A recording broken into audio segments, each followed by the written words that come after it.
សួស្តីអ្នកទាំងអស់គ្នាសូមស្វាគមន៍មកកាន់ Channel សម្រាប់ Anime Apartment ហើយពេលនេះអ្វីដែលមានចង់និយាយនោះគឺ Team Pod ពួកយើងសម្រាប់ដល់ភាគទី12ហើយអានេះគឺបានបញ្ចប់ពី Anime ហើយចេះយោហើយដូចរាល់ដងអញ្ចឹងបើសិនជាអ្នកទាំងអស់គ្នាគិតថាការសម្រាប់ Pod មានចំណុចណាខ្វះខាតកុំភ្លេចជួយ comment នៅខាងក្រោមផងហើយបើសិនជាចូលចិត្តកុំភ្លេចឲ្យម្នាក់មួយផងដែរហើយកុំភ្លេចជួយចុច Subscribe ហើយនឹងចុចរូបសញ្ញាកណ្ដឹងដើម្បីទទួលបានវីដេអូថ្មីៗ Apartment ពិតជាអរគុណអ្នកទាំងអស់គ្នាខ្លាំងមែនទែនដែលបានគ្រប់គ្រងការសម្រាប់ Apartment តាំងពីដើមមកឥឡូវនេះយើងចូលមកកាន់ភាគទី12នៃរឿង My Angelic ចាំមក Angelic ដល់ទៀតហើយពេលនេះពួកយើងចូលមកកាន់ភាគទី12នៃរឿង Suyo Apartment Gola J ព្រោះយើងបន្តទៀតនិយាយទៅបន្ទាប់ពី Shintaro បានប្រយុទ្ធស៊ូមូជាមួយនឹងអ្នកបម្រើពីរនាក់នឹងឲ្យយ៉ាពេលមកស្ទុះក្រោយមកនឹងគាត់គឺអស់កម្លាំងខ្លាំងមែនទែនហើយគាត់យល់សោះហ្មងថាពួកគេនឹងតែងតែធ្វើអញ្ចឹងជារៀងរាល់ថ្ងៃហ្មងឬក៏មិនពេលដែលគាត់ប្រាស់គួនគេនឹងគាត់ច្រឡំមកទៀតថាគាត់ណៃតវ៉ាតែនៅពេលហ្នឹង Liliska នឹងគាត់បានបាក់ទ្វារចូលមកហ្មងថា Shintaro ពីតែគាត់ទៅពេលបាក់ទ្វារចូលមកនឹងគឺធ្វើឲ្យ Shintaro នឹងភ្ញាក់ផ្អើលខ្លាំងមែនទែនរហូតដល់គាត់ស្រែកថាគាត់សុំទោសហើយគាត់នឹងគឺត្រឡប់មកទាំងពាក្យហ្នឹងទៅហើយតែពេល Liliska គឺបាននិយាយថាបំភ្លេចរឿងហ្នឹងទៅឲ្យយើងចូលសាច់ការរបស់យើងវិញនោះគឺការកោះហៅវិសាចនៅពេលទៅដល់ជុំគ្នាហ្នឹងគឺឃើញថាពួកគេទាំងអស់គ្នាហ្នឹងគឺត្រូវបានយាពេល Liliska នឹងចាប់មកទាំងបង្ខំតែម្ដងមើលតាមមុខយាពេលតវ៉ាទៅដឹងឲ្យភ្នែកបានចង់រួចគេតែយាពេល Liliska នឹងក៏បាននិយាយថារឿងហ្នឹងវាជារឿងសំខាន់បំផុតហើយក៏ជាមូលហេតុមួយដែរដែលនាងនឹងបង្កើតការបោះជំរំនឹងឡើងតែអាប៉េ Shintaro គឺបានប្រាប់មកថាតែពួកគេហ្នឹងមិនមែនជាសមាជិកក្រុមនឹងណាហើយយាពេល Noe គឺបានសួរថាតែ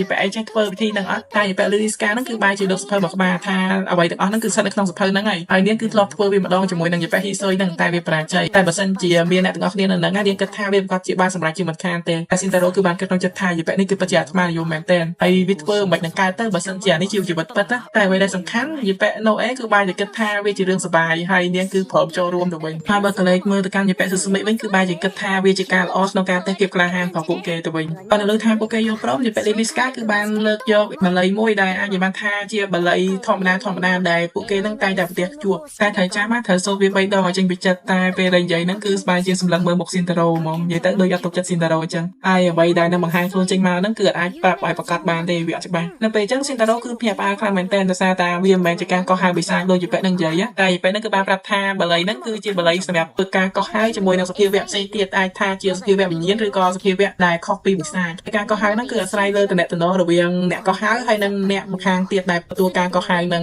ហើយអ្វីដែលធ្វើការបង្ហាញខ្លួនចេញមកហ្នឹងគឺអាស្រ័យទៅតាមបំណងប្រាថ្នារបស់អ្នកកោះហៅហ្នឹងឯងដល់លើយាពេលហ្នឹងនិយាយរៀបរាប់ច្បាស់ខ្លាំងពេកអញ្ចឹងធ្វើឲ្យម្នាក់ហ្នឹងចាប់ផ្ដើមចាប់អារម្មណ៍នឹងរឿងហ្នឹងកាន់តែខ្លាំងហើយសូម្បី Shintaro ក៏គាត់ចាប់អារម្មណ៍ដែរទោះបីជាគាត់គិតថាវានឹងមិនអាចមានរឿងអ្វីកើតឡើងក៏ដោយស្របពេលហ្នឹងយាពេល Noe គឺបានសួរថាតើពេលអញ្ចឹងហ្នឹងគឺមានត្រូវការបូជាអីអត់ហើយយាពេល Liliska គឺបានប្រាប់មកថាប្រកាសណាស់ Madame Noe វាគឺត្រូវការបូជាមេមន់ខ្មៅព្រហ្មចារីហើយគាត់ទៅលឺអញ្ចឹងតវ៉ាគឺបានភ្ញាក់ផ្អើលហ្មងថាវាពិតជាខកខើខ្លាំងណាស់ហើយមិនតែតវ៉ាសូម្បីតែ Liliska ក៏នាងគិតអញ្ចឹងដែរអញ្ចឹងហើយទើបនាងយកអានំគុកគីរូបមន់ហ្នឹងយកមកជំនួសវិញហើយ Shintaro គឺបានគិតក្នុងចិត្តមកថាតើនាងនឹងគិតអីថានឹងវាបានផលស្របពេលហ្នឹងយាពេល Liliska គឺបានកាច់មន់ហ្នឹងហើយប្រាប់ថាពួកគេនឹងបែរមុខទៅទិសខាងកើតហើយសូត្រមន្តអាគមហ្នឹងទៅពេលដែលកំពុងតែសូត្រហ្នឹងមើលទៅវាដូចជាបានផលមែនពីព្រោះថាមានខ្យល់ព្យុះមួយកើតឡើងតែនៅពេលដែលខ្យល់ព្យុះហ្នឹងបានបញ្ចប់ហើយយាពេល Shinchan គឺបានបង្ហាញខ្លួននៅនឹងហ្មងមើលមកយាពេលហ្នឹងគឺអត់ដឹងរឿងអីហ្មងពុំថានឹងរៀបចាក់ដល់កោផាត់សុកស្រាប់តែមានគេក៏ហៅនាងមកនឹងទាំងដាក់ដឹងខ្លួននិយាយទៅគ្នាឡើង innocent តែម្ដងឡើងខ្ជូតតែនៅពេលដែលនាងរៀបនឹងហៅតវ៉ាហ្នឹងគឺបែរជារលាយបាត់ទៅវិញនិយាយទៅការកោះហៅបានសម្រេចមួយហ្នឹងគឺធ្វើឲ្យពួកគេនឹងរំភើបខ្លាំងមែនទែន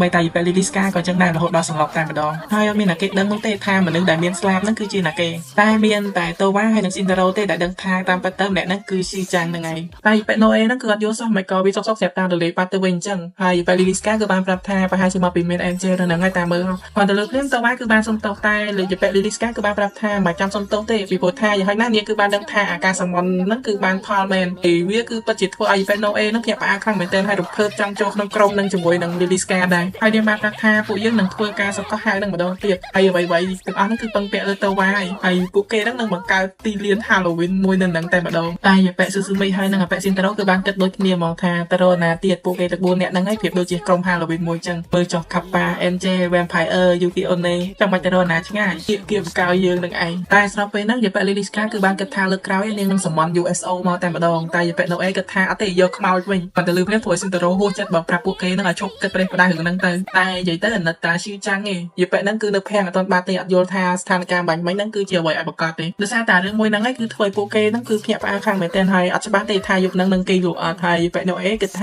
ាបើសិនជាអញ្ចឹងមិនមកពួកយើងលេងបាញ់កំជ្រួយទៅមិនដែរយាពេល Liliska គឺយល់ស្របមួយយាពេល Noe ថាជាកំណត់ល្អតែយាពេលតវ៉ាគឺអត់យល់ទេថាបាញ់កំជ្រួយហ្នឹងគឺជាអ្វីតែ Noe ក៏បានបញ្យល់ដែរថាវាគឺមានពលឺភ្លឹបផ្លែហើយវាចេះបែកខ្ញែកហើយនិយាយទៅគឺវាស្អាតខ្លាំងមែនទែនមួយទៀតវាហ្នឹងគឺអាចផ្ទុះបានទៀតតែនិយាយទៅតវ៉ាក៏នៅតែអត់យល់អញ្ចឹង Shintaro គឺបានប្រាប់ថានិយាយរួមទៅវាគឺជារឿងមួយដ៏សប្បាយរីករាយតែគួរសោកស្ដាយពួកយើងគឺអត់មានកំជ្រួច ហ្នឹងឯងដល់ពេលហ្នឹងនិយាយពេលអ្នកបម្រើពីរអ្នកហ្នឹងគឺបើកទ្វារមកក្រាក់តែម្ដងថានេះណែបកកោទៅក្នុងកំឡុងពេលដែលពួកគេលេងជាមួយនឹងកំជ្រួចយ៉ាងសប្បាយហ្នឹងណាស៊ីនតារ៉ូគឺបានឲ្យកំជ្រួចមួយទៅកាន់តវ៉ាហើយប្រាប់ឲ្យនាងកាន់ហើយកុំឲ្យតម្រង់ទៅរកអ្នកផ្សេងគាត់នឹងដុតដល់ពេលហ្នឹងតវ៉ាគឺបាននឹកឃើញពីសម្ដីផណូអេហើយគិតថាវាប្រហែលជាអាចនឹងផ្ទុះធ្វើឲ្យនាងនឹងភ័យខ្លាំងមែនទែនហើយនាងគឺបានសួរបញ្ជាក់ទៀតថាហ្នឹងវាផ្ទុះអត់ដោយសារតែតវ៉ានាងនៅតែខ្លាចអញ្ចឹងគាត់គឺមានតែអុចឲ្យនាងហើយហុចឲ្យនាងតាមក្រោយពេលហ្នឹងសម្រស់ដ៏ស្រស់ស្អាតផលកំជ្រួចហ្នឹងគឺធ្វើឲ្យតវ៉ាហ្នឹងរំភើបចិត្តខ្លាំងមែនទែនហើយមើលពីចម្ងាយធ្វើឲ្យអ្នកខ្លះហ្នឹងមានអារម្មណ៍ថាក្រំព្រំតែនិយាយទៅក៏អរគុណពីប៉ែណូអេដែរដែលបានហៅស៊ីនតារ៉ូហ្នឹងមកកំជួយឲ្យនាងទប់សិនតែអ្នកទាំងពីរហ្នឹងចាប់ផ្ដើមហៅឈ្មោះគ្នាតាំងពេលណាទៅតែប៉ែណូអេហ្នឹងក៏បានបកស្រាយថាមូលហេតុនោះគឺដោយសារពួកគេជាមិត្តភក្តិនឹងគ្ន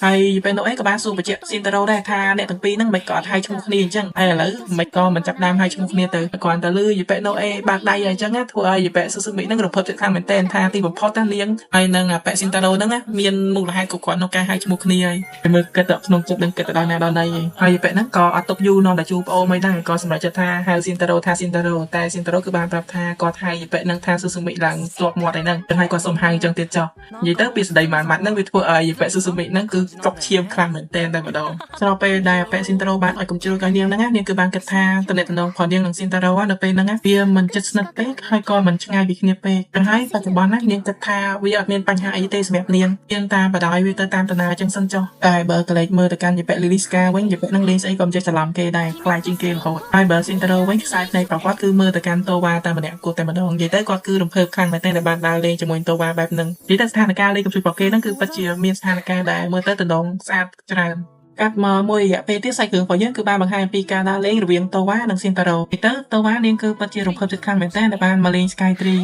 បើនិយាយជារួមទៅមូលហេតុហ្នឹងគឺដោយសារតែមានស៊ីនតារ៉ូមកដើរលេងជាមួយនឹងនាងដែរនិយាយចេញមកគឺអត់មានអាណិតទឹកចិត្តកូនប្រុសគេមើលតែស៊ីនតារ៉ូឡើងអៀនហ្មងនៅពេលដែលបានចូលទៅដល់ខាងក្នុងហើយតូវ៉ាគឺចាប់អារម្មណ៍ថាវាប្រៀបដូចជាផ្សារទំនើបដែលស៊ីនតារ៉ូធ្លាប់នាំនាងទៅកាលពីភាគទី1ហ្នឹងអញ្ចឹងពេលហ្នឹងស៊ីនតារ៉ូគឺបានចាប់អារម្មណ៍ទៅលើសម្លៀកបំពាក់យូកាតាដែលជាសម្លៀកបំពាក់ប្រពៃណីជប៉ុនហើយគាត់បានប្រវល់តូវ៉ាថាតើនាងចង់ពាក់វាអត់ហើយនេះជាលទ្ធផលរបស់គាត់នៅនាំអេនជើទៅសៀកសម្លៀកបំពាក់គួរឲ្យស្រឡាញ់បែបហ្នឹងនិយាយទៅវាធ្វើឲ្យគាត់អៀនខ្លាំងមែនទែនដល់ថ្នាក់គាត់គៀងមិនដឹងថាបកស្រាយតាមនាងថាម៉េចតែមិនមែនត្រឹមតែស៊ីនតារ៉ូទេណាសូម្បីតែអ្នកនៅជុំវិញខ្លួនហ្នឹងក៏ដោយក៏មានអារម្មណ៍ថាតូវ៉ាហ្នឹងគឺគួរឲ្យស្រឡាញ់ខ្លាំងមែនទែនកាត់ចូលមកដល់កន្លែងទិញសម្បត្តិវិញស៊ីនតារ៉ូបានប្រាប់ថាជាទូទៅកន្លែងមើលទេសភាពហ្នឹងតម្លៃរបស់វាគឺ2100យ៉េនតែបើសិនជាចង់ចូលកន្លែងសារបង្ហាញរបស់គេអាការីហ្នឹងតម្លៃរបស់វាគឺ3100យ៉េនតែអ្វីដែលចង្រៃនោះគឺកន្លែងមើលទេសភាពហ្នឹងគឺត្រូវបានបិទចឹងហើយគាត់គឺអត់មានជំរឿនទេមានតែចូលទៅកន្លែងការីហ្នឹងត្រូវចំណាយអស់3100យ៉េនគាត់ទៅលើព្រាមតូវ៉ានាងគឺលែងចង់ឡើងទៅតែម្ដងមូលហេតុដែលតូវ៉ាអត់ព្រមឡើងទៅហ្នឹងគឺដោយសារតែថ្លៃសម្បត្តិមនុស្សម្នាក់ស្មើនឹងចែកថែ15ហើយបើសម្បត្តិ2វាមិនស្មើនឹងចែកថែ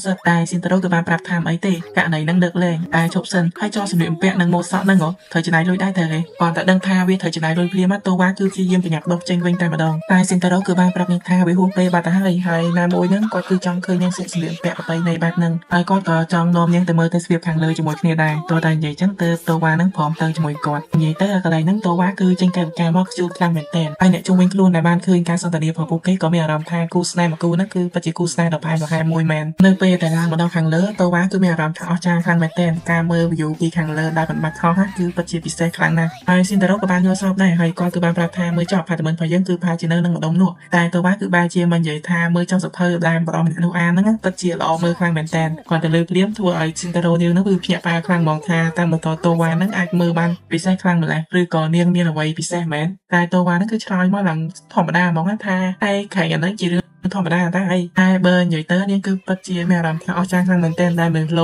កសាងសង់របស់បែបនេះឡើងនៅពេលដែលតូវ៉ាគឺបានឃើញនារីមួយក្រុមខ្លាចខ្ពស់ចឹងណាគឺនាងឆ្ងល់ខ្លាំងមែនទែនតែអ្វីដែលសំខាន់ណាស់ស៊ីនតារ៉ូរបស់នាងគឺអត់ខ្លាចសោះហ្មងហើយនាងគឺបានបន្ថែមទៀតដែរថាមើល view ពីខាងលើខ្ពស់ចឹងគឺពិតជាស្រស់ស្អាតហើយនិងពិសេសខ្លាំងមែនទែនត្រូវអត់ស៊ីនតារ៉ូគឺទទួលស្គាល់ថាវាពិសេសតែបានតែនៅក្នុងអគារទៅទេបើសិនជាធ្លាក់ចុះពីខាងលើខ្ពស់មកគឺវាអត់ពិសេសឯងគាត់ខ្លាចដូចតែគ្នាហ្នឹងគាត់ទៅលើចឹងតូវ៉ាគឺឆ្ងល់ទៀតដែរតែស៊ីនតារ៉ូគឺបានប្រាប់នាងថាមនុស្សគឺអាចខុសបានទេហើយបើសិនជាពួកគេធ្លាក់នៅក្នុងរយៈកម្ពស់ដែលខ្ពស់គួរសមមួយពួកគេប្រកាសជាអាចនឹងស្លាប់បានស៊ីនតារ៉ូសាមាលោកត្រូវតែរៀនចេះខ្លាចឬអត់ព្រោះថាលោកគឺគ្មានសុវត្ថិភាពទេសុំទោសផងប៉ុន្តែបើសិនជានិយាយទៅទោះបីជាខ្ញុំធ្លាក់ក៏តូវ៉ាមកជួយខ្ញុំដែរត្រូវអត់រឿងហ្នឹងវាត្រូវតែអញ្ចឹងហើយខ្ញុំចាំបាច់អីត្រូវខ្លាចទៅចំណុចហ្នឹងដូចត្រូវទេល្អម្យ៉ាងដែរដែលនាងចេះនឹកឃើញយល់ពីចំណុចហ្នឹងបាននៅពេលដែលដើរតាមផ្លូវតូវ៉ាគឺបានចាប់អារម្មណ៍ថាមានមនុស្សជាច្រើនបានដើរហើយនឹងកាន់ជាមួយនឹងវ៉ាលីធំមួយគាត់ទៅលឺអញ្ចឹងស៊ីនតារ៉ូគឺបានបញ្យល់ប្រាប់នាងហ្មងថាវាជាវិស្វកម្មរដូវក្តៅអញ្ចឹងហ ហើយគឺមានមនុស្សមួយចំនួនហ្នឹងគេបានទៅផ្ទះវិញជួបជុំគ្រួសារហើយតូវ៉ាក៏បានសួរទៅកាន់ស៊ីនតារ៉ូដែរថាចុះគាត់មាននឹកអ្នកផ្ទះគាត់អត់តែស៊ីនតារ៉ូក៏បានប្រាប់ថាពួកគាត់ទៅនៅម្លងសមុទ្រទៅឆ្ងាយហើយចុះតូវ៉ាមាននឹកអ្នកណានៅឋានសួគ៌អត់តូវ៉ាក៏បានប្រាប់ថានាងសប្បាយចិត្តដែលបានឃើញពួកគេតែនាងគឺដូចជាអត់មានឯកាយផងតែមួយគឺមានស៊ីនតារ៉ូនៅកណ្ដោនាងដែរតាហើយស៊ីនតារ៉ូក៏ដូចគ្នាដែរដោយសារតែតាំងពីមានតូវ៉ាមកនៅជាមួយគាត់មកគាត់មានអារម្មណ៍ថាឯកាយតែមើលទៅដូចជាថ្ងៃត្រង់ដែរអញ្ចឹងហើយពួកយើងញ៉ាំអីនៅខាងក្រៅទៅមិនដែរឈប់សិនចាំតិចហើយចុះតូវ៉ាមានឈឺជើងអីអត់ព្រោះថានាងពាក់បិជើងជាពីអញ្ចឹងតែតូវ៉ាគឺបានប្រាប់ស៊ីនតារ៉ូយ៉ាងធម្មតាតែម្ដងគឺនាងបានហោះតិចនៅពេលពាក់បិជើងហ្នឹងអញ្ចឹងហើយវាអត់ឈឺទេមកទៅលើគ្នាវាធ្វើស៊ីនតារ៉ូគាំងមកថាយូពេហ្នឹងគឺគ្រប់ពេលតែម្ដងថ្មីរហូតនិយាយទៅការដើរលេងរបស់ពួកគេហ្នឹងគឺបានដើរទៅកាន់កន្លែងស្អាតៗជាច្រើនហើយនឹងបានទៅញ៉ាំរបស់ឆ្ងាញ់ៗមួយចំនួនដែរកំឡុងពេលដើរលេងហ្នឹងដោយសារតែមានមនុស្សច្រើនពេកហ្នឹងធ្វើឲ្យតូវ៉ានិងស៊ីនតារ៉ូបែងគ្នានិយាយទៅចំណុចហ្នឹងគឺតូវ៉ាភ័យខ្លាំងមែនទែនដោយសារតែបាត់ស៊ីនតារ៉ូតែចុងក្រោយហ្នឹងស៊ីនតារ៉ូក៏បានស្ទុះមកចាប់ដៃអាវរបស់នាងវិញដើម្បីការពារក្នុងការវែងគ្នាលើកក្រោយទៀតហ្នឹងពួកគេគឺបានសម្រេចចិត្តថាតោងដៃអាវគ្នាទៅវិញទៅមកតែបើសិនជានិយាយសាប់ទៅមិនក៏គាត់នឹកឃើញអាវិធីហ្នឹងពួកគេទាំងពីរនាក់ហ្នឹងអាចចាប់ដៃគ្នាបានតែបើសិនជាខ្លាចវែងគ្នាម្ដងទៀតហើយនិយាយទៅមិនដឹងថាធ្វើម៉េចគេក្នុងខ្លួនគាត់ទៅឲ្យតែពេលបានដើរលេងជាមួយនឹងតូវ៉ាម្ដងណាគាត់ជាតែមានអារម្មណ៍ថាកាន់តែស្រឡាញ់តូវ៉ាទៅស្រឡាញ់តូវ៉ាទៅនិយាយទៅថ្ងៃហ្នឹងគឺជាថ្ងៃដើរលេងដ៏សប្បាយបំផុតហ្មងសម្រាប់ពួកគេតែស៊ីនតារ៉ូក៏បានប្រាប់ថាវាគួរឲ្យស្ដាយដែលគាត់នឹងអត់បានដើរស្តប់នៅកន្លែងហ្គាឡេរីហ្នឹងនិយាយចឹងមិនបានពួកយើងចូលទៅទិញអាហារនៅកន្លែងស្ថានីយ៍រថភ្លើងហ្នឹងសិនទៅមិនដែរដើម្បីយកទៅទុកញ៉ាំនៅផ្ទះព្រោះពេលហ្នឹងតូវ៉ាគឺបានឈប់ដើរហើយនាងបាននិយាយប្រាប់គាត់ថាឲ្យនាងសុំទោសដោយសារតែវាសប្បាយខ្លាំងពេកចឹងហើយទើបធ្វើឲ្យនាងហ្នឹងចេះតែអត់ចង់ទៅផ្ទះស៊ីនតារ៉ូហ្នឹងគឺបានប្រាប់នាងថាមិនអីទេដោយសារតែវិសមការរដូវក្តៅទើបទៅចាប់ផ្ដើមឯងហើយកុំភ្លេចពួកយើងគឺនៅមានកន្លែងជាច្រើនទៀតដែលពួកយើងនឹងត្រូវទៅស្របពេលហ្នឹងស៊ីនតារ៉ូគឺបានប្រាប់នាងថាគាត់គឺមានរបស់មួយចង់ឲ្យនាងមុនពេលដែលពួកគេហ្នឹងចេញពីហ្នឹងនៅពេលដែលគាត់បានហុចឲ្យនាងហើយឃើញថានាងស្ងាត់ចឹងវាធ្វើឲ្យគាត់នឹងបារម្ភខ្លាំងមែនទែនខ្លាចថាតូវ៉ានឹងអត់ចូលចិត្តតែតូវ៉ានឹងគឺបានអរគុណគាត់ទាំងសប្បាយចិត្តហើយនាងគឺបានប្រាប់គាត់ថានាងគឺពិតជាចង់រកអ្វីមួយមកតបស្នងសងគុណគាត់វិញខ្លាំងមែនទែនតែស៊ីនតារ៉ូគឺបានបដិសេធដោយសារតែនាងនឹងតែងតែជួយគាត់ច្រើនមកហើយពេលដែលកំពុងតែនិយាយគ្នាសុក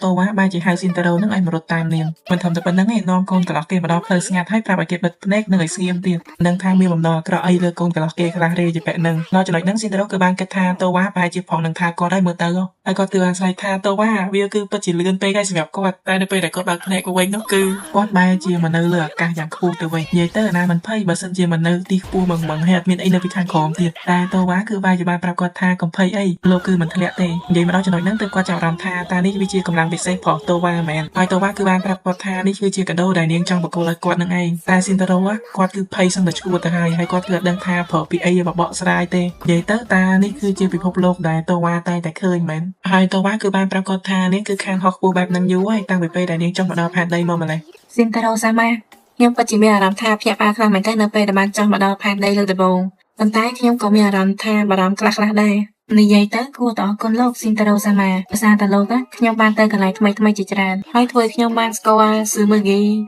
ណូអេលីស្កាហើយនិងហ៊ីស៊ុយមិនតែប៉ុណ្ណោះទេលោកបានធ្វើឲ្យខ្ញុំស្គាល់ពីភាពកក់ក្ដៅហើយនិងភាពស្រស់ស្អាតនៃពិភពលោកនេះខ្ញុំពិតជាសប្បាយចិត្តខ្លាំងមែនទែនដែលបានស្គាល់លោកបាទហើយខ្ញុំក៏មានរឿងជាច្រើនដែលត្រូវរៀនអំពីមនុស្សលោកដែរចឹងហើយខ្ញុំសង្ឃឹមថាពួកយើងនឹងនៅតែបន្តនៅជាមួយគ្នាបន្តទៀតខ្ញុំក៏អញ្ចឹងដែរចឹងហើយពេលនេះពួកយើងគួរតែទៅផ្ទះហើយគាត់តែនិយាយចប់ភ្លាមតូវ៉ាគឺបានហោះជូនគាត់ទៅផ្ទះវិញជាមួយនឹងប័ណ្ណភ្លេងដ៏ពីរោះតែម្ដងនិយាយទៅលងចោះបានព្រោះស៊ីនតារ៉ូគឺបានប្រាប់តូវ៉ាបងថាគាត់គឺមានអារម្មណ៍ថាដូចជាអត់តំណងសោះហ្មងតែតូវ៉ាវិញគឺបានប្រាប់ថាមិនអីទេហើយមើលស្ថានភាពស៊ីនតារ៉ូបានតោងតូវ៉ាឡើងក្តៀបតែម្ដងកាត់ចូលមកដល់ភាគថ្មីវិញគេបានបង្ហាញថាស៊ីនតារ៉ូគឺបានស្ទង់មេប្រកបចេញពីធ្វើការនិយាយទៅថ្ងៃហ្នឹងគឺពិតជាថ្ងៃដ៏រវល់មួយមែនហើយខ្ញុំពិតជាសប្បាយចិត្តដែរដែលខ្ញុំអាចធ្វើវាទៅបានយ៉ាងរលូនហេពួកអាពីក្បាលហើយតើពួកឯងនឹងសុខទុក្ខមិនដែរ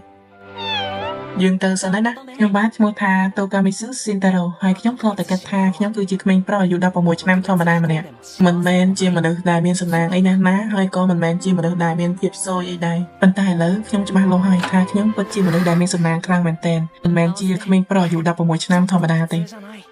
ただいまフォーちゃんおかえりなさい慎太郎様និយាយទៅសាច់រឿងនៅក្នុងភាគនេះគឺបានចប់ត្រឹមហ្នឹងហើយពិតជាអរគុណអ្នកទាំងអស់គ្នាខ្លាំងមែនទែនដែលបានគ្រប់គ្រងការសម្ដែងផាត់មីនឥឡូវនេះយើងចាប់ anime មួយទៀតហើយ admin គឺកំពុងតែសម្រេចចិត្តថានឹងរើសយក anime មួយណាដើម្បីមកសម្រាយបន្តឲ្យអ្នកទាំងអស់គ្នាពិតជាអរគុណអ្នកទាំងអស់គ្នាខ្លាំងមែនទែនដែលបានគ្រប់គ្រងការសម្ដែង anime ផាត់មីនតាំងពីដើមមកដល់បច្ចុប្បន្នហើយពួកយើងនឹងជួបគ្នាម្ដងទៀតនៅកាន់ anime ភាគថ្មីរបស់យើងទាំងអស់គ្នាហើយអ្នកទាំងអស់គ្នាដូចរាល់ដងអញ្ចឹងគឺកុំភ្លេចជួយ comment លេខជាមួយនឹង admin ផងកុំឲ្យ admin អបសោះហើយបើសិនជាចូលចិត្តការសម្ដែងផាត់មីនគឺកុំភ្លេចជួយចុច like អ្នកមួយផងហើយកុំភ្លេចជួយចុច subscribe ហើយនិងចុចរូបសញ្ញាប៉ុណ្ណឹងដើម្បីទទួលបានវីដេអូថ្មីៗផាត់មីនជំរាបលាត្រឹមប៉ុណ្្នឹងសិនហើយណាជំរាបលាបាយបាយ